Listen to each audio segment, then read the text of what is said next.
Reflections. The Cold War Against the Mind. Excerpts from The Rape of the Mind by Joost Meerloo.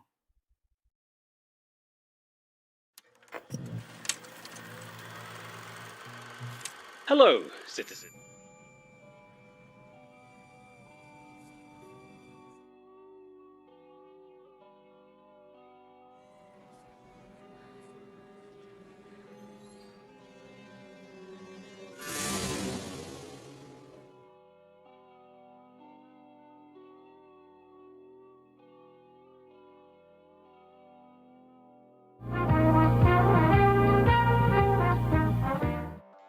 Only blind wishful thinking can permit us to believe that our own society is free from the insidious influences of the world.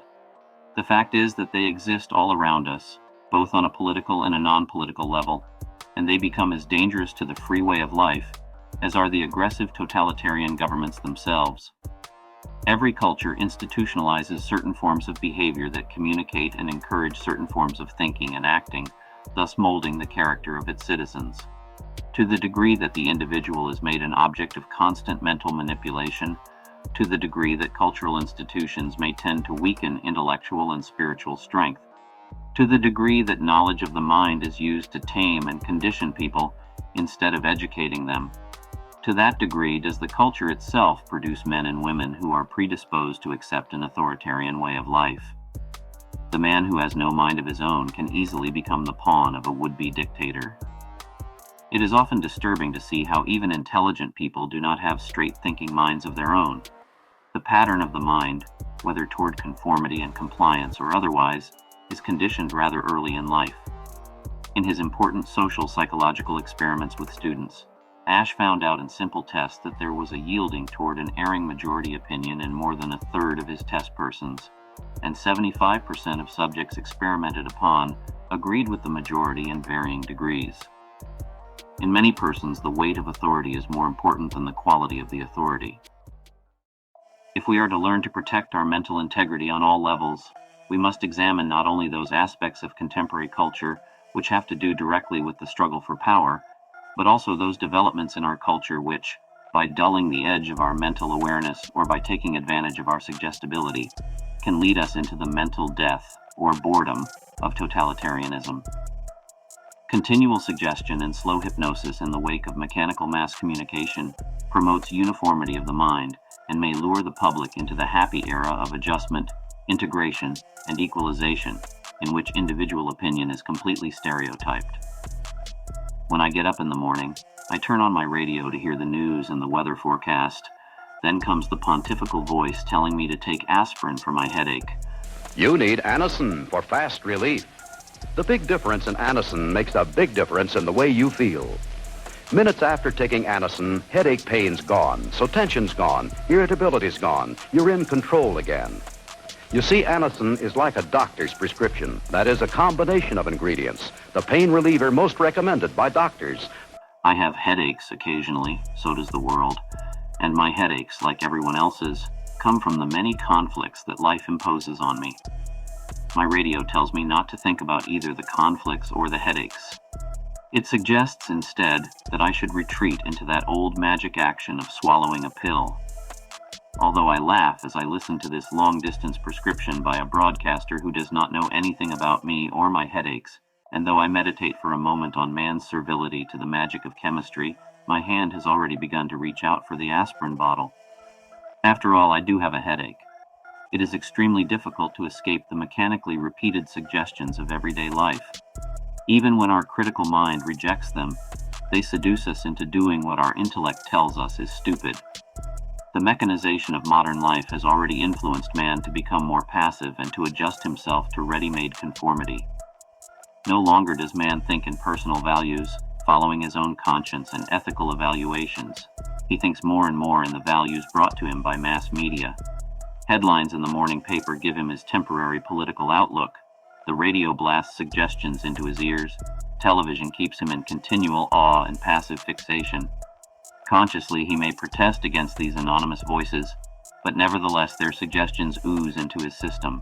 The sharing of biased and false news has become all too common on social media. More alarming, some media outlets publish things simply aren't true without checking facts first. Unfortunately, some members of the media use their platforms to push their own personal bias and agenda to control exactly what people think. And this is extremely dangerous to our democracy.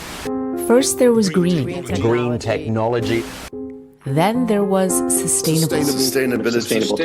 This year there's a hot new environmental buzzword. Net zero. Net zero. Net zero. Net zero. What is perhaps most shocking about these influences is that many of them have developed not out of man's destructiveness, but out of his hope to improve his world and to make life richer and deeper. The very institutions man has created to help himself, the very tools he has invented to enhance his life, the very progress he has made toward mastery of himself and his environment, all can become weapons of destruction. The conviction is steadily growing in our country that an elaborate propaganda campaign for either a political idea or a deep freeze can be successful in selling the public any idea or object one wants them to buy, any political figure one wants them to elect. Recently, some of our election campaigns have been masterminded by the so-called public opinion engineers, who have used all the techniques of modern mass communication and all the contemporary knowledge of the human mind to persuade Americans to vote for the candidate who is paying the public relations men's salaries. The danger of such high-pressure advertising is that the man or the party who can pay the most can become, temporarily at least, the one who can influence the people to buy or to vote for what may not be in their real interest. The specialists in the art of persuasion and the molding of public sentiment may try to knead man's mental dough with all the tools of communication available to them. Fascinating. Tell us more. Yeah, but with visual aid. Pamphlets, speeches, posters, billboards, radio programs, and TV shows. They may water down the spontaneity and creativity of thoughts and ideas into sterile and streamlined cliches that direct our thoughts, even although we still have the illusion of being original and individual. What we call the will of the people or the will of the masses, we only get to know after such collective action is put on the move, after the will of the people has been expressed either at the polls or in fury and rebellion. This indicates again how important it is who directs the tools and machines of public opinion. In the wake of such advertising and engineering of consent, the citizen's trust in his leaders may become shaken, and the populace may gradually grow more and more accustomed to official deceit. Finally, when people no longer have confidence in any program, any position, and when they are unable to form intelligent judgments anymore, they can be more easily influenced by any demagogue or would-be dictator whose strength appeals to their confusion and their growing sense of dissatisfaction. One thing has become very clear in the United States, and really not just in the United States, around the world. There's now a revolt against the expert class, the people in the bureaucratic elite who have graduated from top universities and gone to top-level law schools and gotten their PhDs in political science. I'm not talking about a revolt against the people who spend their lives actually creating new products and services, the scientists who create the Webb telescope or something, or the people who are creating brand new technologies in quantum computing. That's not what the rebellion that you are seeing worldwide right now is against. It's a rebellion against a cadre of folks who tend to believe that they have the capacity and ability, because they have high IQ, to control all the things in the world. Perhaps the worst aspect of this slick merchandising of ideas is that too often even those who buy the experts, and even the opinion experts themselves, are unaware of what they are doing. They too are swayed by the current catchword, management of public opinion, and they cannot judge anymore the tools they have hired. The end never justifies the means. Enough steps on this road can lead us gradually to totalitarian. At this very moment in our country, an elaborate research into motivation is going on. Then it will be tied to our consciousness, tied to our will, and everyone would have it, so it would be sort of still a relatively even playing field. Whose object is to find out why and what the buyer likes to buy, what makes him tick. The aim is to bypass the resistance barriers of the buying public. We're not yet at the point where what all of you are thinking right now is something that, like a little thought bubble above your head, is something we can see, but we're getting there. Which means that the NSA and other organizations can spy not just on your email and your cell phones, but soon potentially on your brains as well. It is part of our paradoxical cultural philosophy to stimulate human needs and to stimulate the wants of the people. Commercialized psychological understanding wants to sell to the public, to the potential buyer, many more products than he really wants to buy. Life robot! Hi, I'm Blippi. What's your name?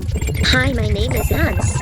Whoa! Did you hear that? Hi, Hans. It's so nice to meet you. Ooh, hey, maybe we can ask Hans a question. In order to do this, rather infantile impulses have to be awakened, such as sibling rivalry and neighbor envy, the need to have more and more sweets, the glamour of colors, and the need for more and more luxuries. The commercial psychologist teaches the seller how to avoid unpleasant associations in his advertising, how to stimulate, unobtrusively, sex associations, how to make everything look simple and happy and successful and secure. He teaches the shops how to boost the buyer's ego, how to flatter the customer.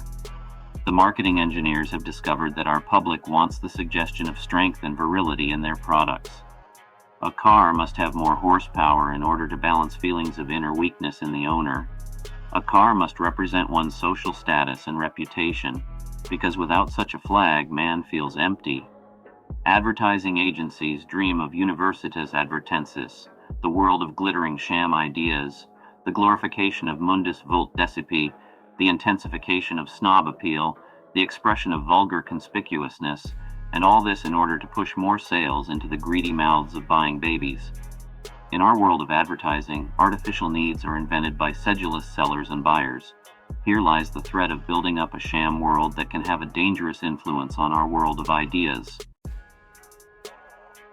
This situation emphasizes the neurotic greed of the public, the need to indulge in private fancies at the cost of an awareness of real values. The public becomes conditioned to meretricious values.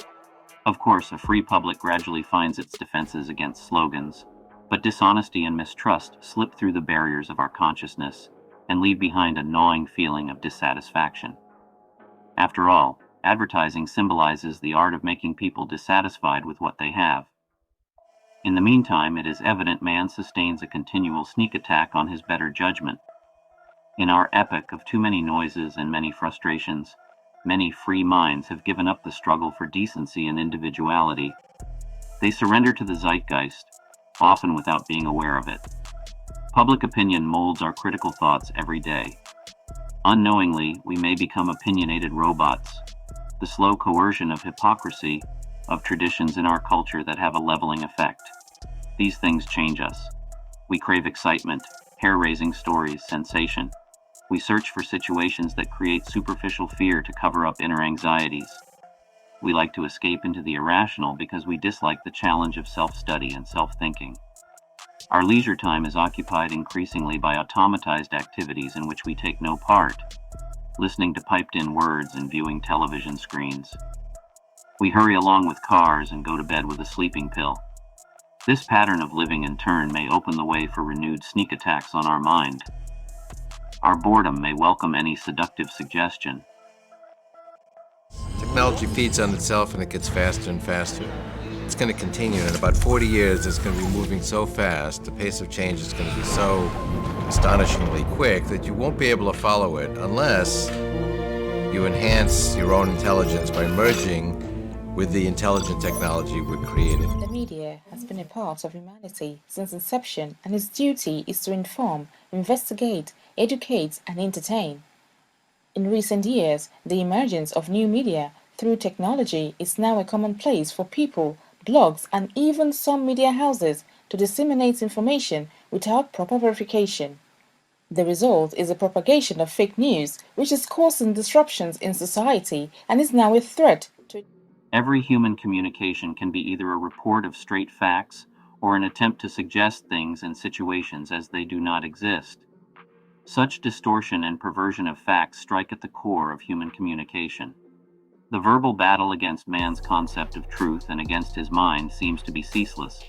For example, if I can instill in eventual future enemies fear and terror and the suggestion of impending defeat, even before they are willing to fight, my battle is already half won. The strategy of man to use a frightening mask and a loud voice to utter lies in order to manipulate friend and foe is as old as mankind. Primitive people use terror-provoking masks, magic fascination, or self-deceit as much as we use loudly spoken words to convince others or ourselves. Point is, apparently, the XXXY chromosomes are insufficient. Because when we wake up in the morning, we exaggerate whatever feature we want to portray the gender of our choice. Either the one you're assigned, the one you choose to be, whatever it is. And so now, so now just to tie a bow on this, I say to you, somewhere I think I read that the United States was a land where we have the pursuit of happiness. Yes. Suppose no matter my chromosomes, today I feel 80% female, 20% male. I'm gonna put on makeup. I'm gonna do that. Tomorrow I might feel 80% male. I'll remove the makeup and I'll wear a muscle shirt. They use their magic paints and we are ideologies. Truly, we live in an age of ads, propaganda, and publicity. But only under dictatorial and totalitarian regimes have such human habit formations mushroomed into systematic psychological assault on mankind. The weapons the dictator uses against his own people, he may use against the outside world as well. For example, the false confessions that divert the minds of dictators' subjects from their own real problems have still another effect. They are meant, and sometimes they succeed in their aim, to terrorize the world's public. By strengthening the myth of the dictator's omnipotence, such confessions weaken man's will to resist him. If a period of peace can be used to soften up a future enemy, the totalitarian armies may be able in time of war to win a cheap and easy victory. Totalitarian psychological warfare is directed largely toward this end. It is an effort to propagandize and hypnotize the world into submission. As far back as the early 19th century, Napoleon organized his Bureau de l'Opinion Publique in order to influence the thinking of the French people. But it fell to the Germans to develop the manipulation of public opinion into a huge, well-organized machine. Their psychological warfare became aggressive strategy in peacetime, the so-called war between wars. It was as a result of the Nazi attack on European morale and the Nazi war of nerves against their neighbors that the other nations of the world began to organize their own psychological forces. But it was only in the second half of the war that they were able to achieve some measure of success. The Germans had a long head start.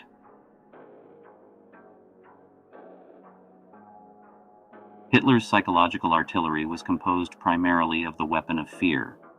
He had, for example, a network of fifth columnists whose main job was to sow rumors and suspicions among the citizens of the countries against which he eventually planned to fight.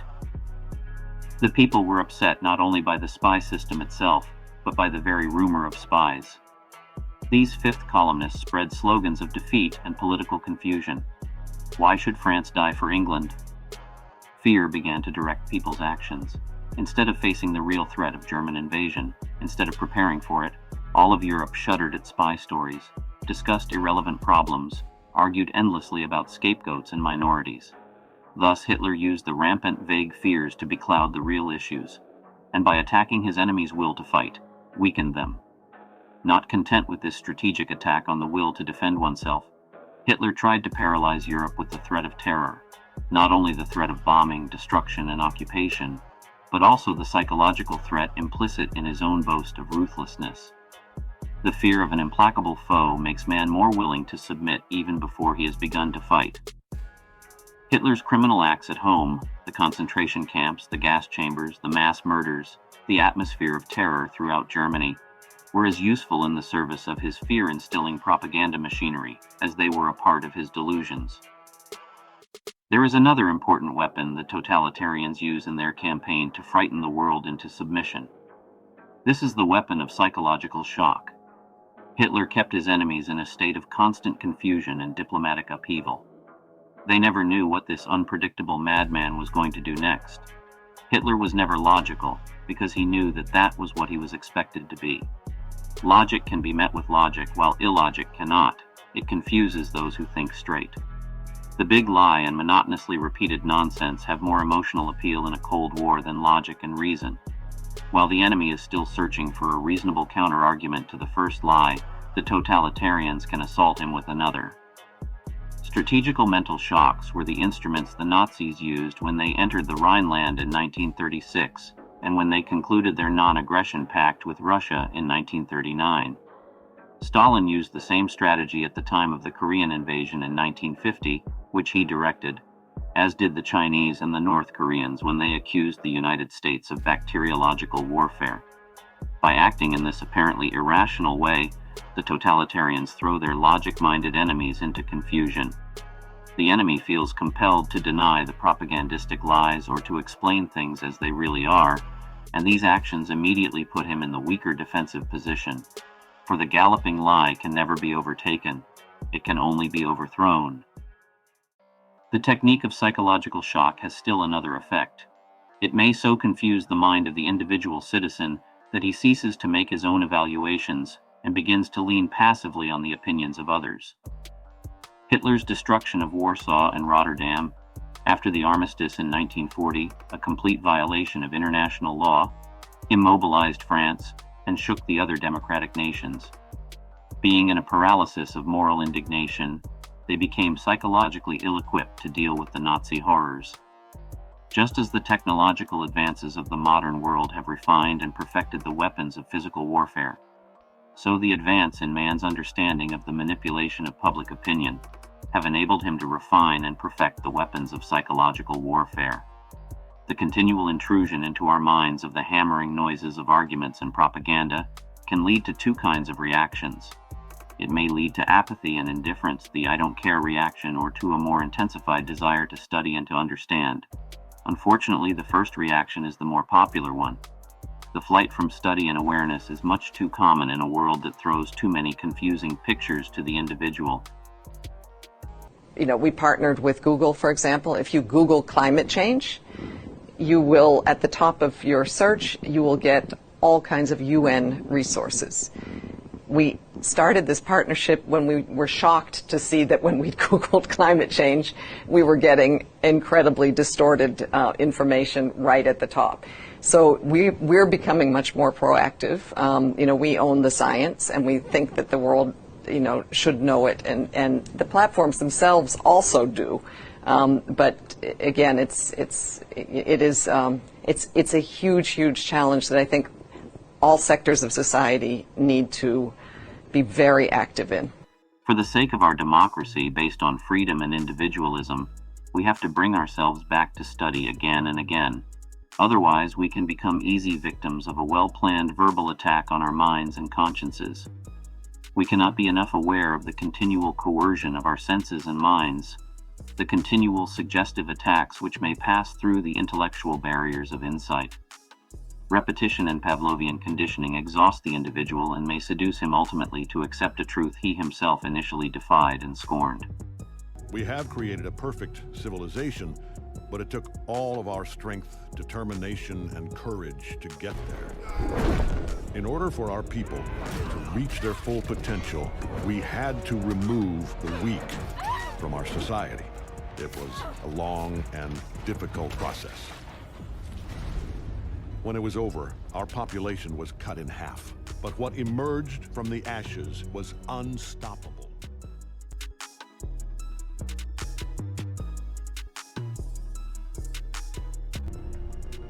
We decided to make it the only empire in our galaxy.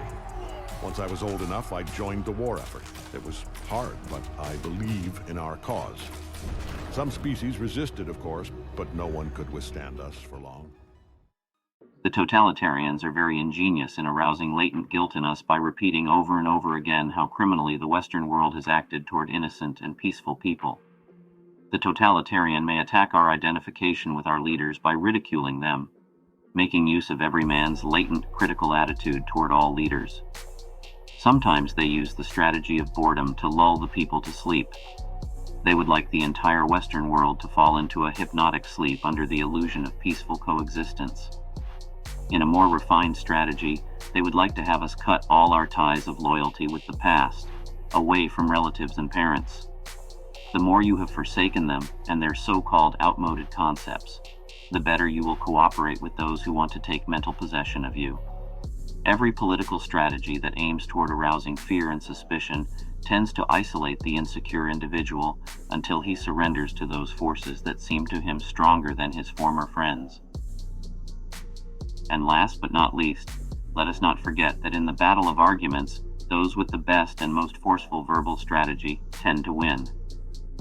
The totalitarians organize intensive dialectical training for their subjects, lest their doubts get the better of them. They try to do the same thing to the rest of the world in a less obtrusive way. We have to learn to encounter the totalitarians' exhausting barrage of words with better training and better understanding. If we try to escape from these problems of mental defense or deny their complications, the Cold War will gradually be lost to the slow encroachment of words and more words. Is it possible to coexist with a totalitarian system that never ceases to use its psychological artillery? Can a free democracy be strong enough to tolerate the parasitic intrusion of totalitarianism into its rights and freedoms? History tells us that many opposing and clashing ideologies have been able to coexist under a common law that assured tolerance and justice.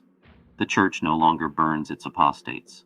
Before the opposites of totalitarianism and free democracy can coexist under the umbrella of supervising law and mutual goodwill, a great deal more of mutual understanding and tolerance will have to be built up. The actual Cold War and psychological warfare certainly do not yet help toward this end. To the totalitarian, the word coexistence has a different meaning than it has to us. The totalitarian may use it merely as a catchword or an appeaser. The danger is that the concept of peaceful coexistence may become a disguise, dulling the awareness of inevitable interactions, and so profiting the psychologically stronger party. Lenin spoke about the strategic breathing spell, paradishka, that has to weaken the enemy. Too enthusiastic a peace movement may mean a superficial appeasement of problems. Such appeal has to be studied and restudied, lest it result in a dangerous letdown of defenses which have to remain mobilized to face a ruthless enemy. Coexistence may mean a suffocating subordination much like that of prisoners coexisting with their jailers. At its best, it may imitate the intensive symbiotic or ever-parasitic relationship we can see among animals which need each other, or as we see it in the infant in its years of dependency upon its mother. To those living freely in a democracy, coexistence must imply freedom and mutuality. The totalitarian concept of unfreedom cannot mix with freedom. There are concepts and ideas that cannot coexist and that do not tolerate one another. In order to coexist and to cooperate, one must have notions and comparable images of integration, of a sameness of ideas, of a belonging together, of an interdependence of the whole human race in spite of the existence of racial and cultural differences. Otherwise, the ideology backed by the greater military strength will strangle the weaker one. Peaceful coexistence presupposes on both sides a high understanding of the problems and complications of simple coexistence, of mutual agreement and limitations, of the diversity of personalities, and especially of the coexistence of contrasting and irreconcilable thoughts and feelings in every individual, of the innate ambivalence of man. It demands an understanding of the rights of both the individual and the collectivity. Using coexistence as a catchword, we may obscure the problems involved, and we may find that we use the word as a flag that covers gradual surrender to the stronger strategist.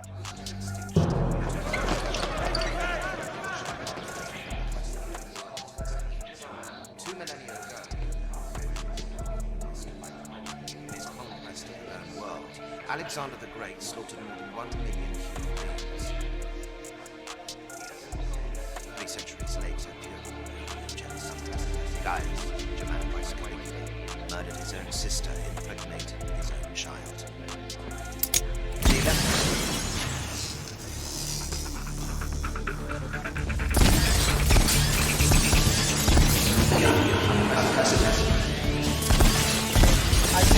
Rated EC10. Rated, condemned, destroyed. I be rated